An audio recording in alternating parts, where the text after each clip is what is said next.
ప్రభాకర్ కందుకూరు.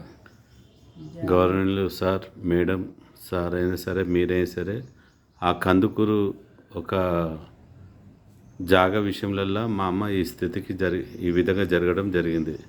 మీదే కోఆపరేట్ చేయండి, మా జాగా మాకు ఇప్పించగలరు. వాళ్ళు దౌర్జన్యం చేసిరు. ప్రభాకర్ భార్య వాళ్ళ కొడుకు మా జాగా ఆక్రమించుకొని దౌర్జన్యంగా మా సారును కూడా దారుణంగా కొట్టిర్రు, నన్ను కొట్టిర్రు, మా మిత్రుడు స్నేహితుడు సంతోష్ కూడా కొట్టిర్రు. ఆ రోజు మేము చనిపోయే మనుషులము. మీ దయ వల్ల, పోలీసులు ఆ భగవంతుని దయ వల్ల మేము బతికినాం. ఈరోజు బయటపడ్డాం. ప్లాస్టిక్ పైపులతో కొట్టిర్రు, ఉరేసి చంపాలని ప్రయత్నం చేసిండ్రు. రాడు రప్పలన్నీ రెడీ చేసి పెట్టుకుర్రు. దయచేసి మీరు కోఆపరేట్ చేయండి సార్. మా అమ్మ కూడా ఆ జాగా విషయంలో మానసికంగా ఈ స్థితికి అయిపోయింది. ఇంకో కాలు చూడండి సార్, ఈ విధంగా చూడండి.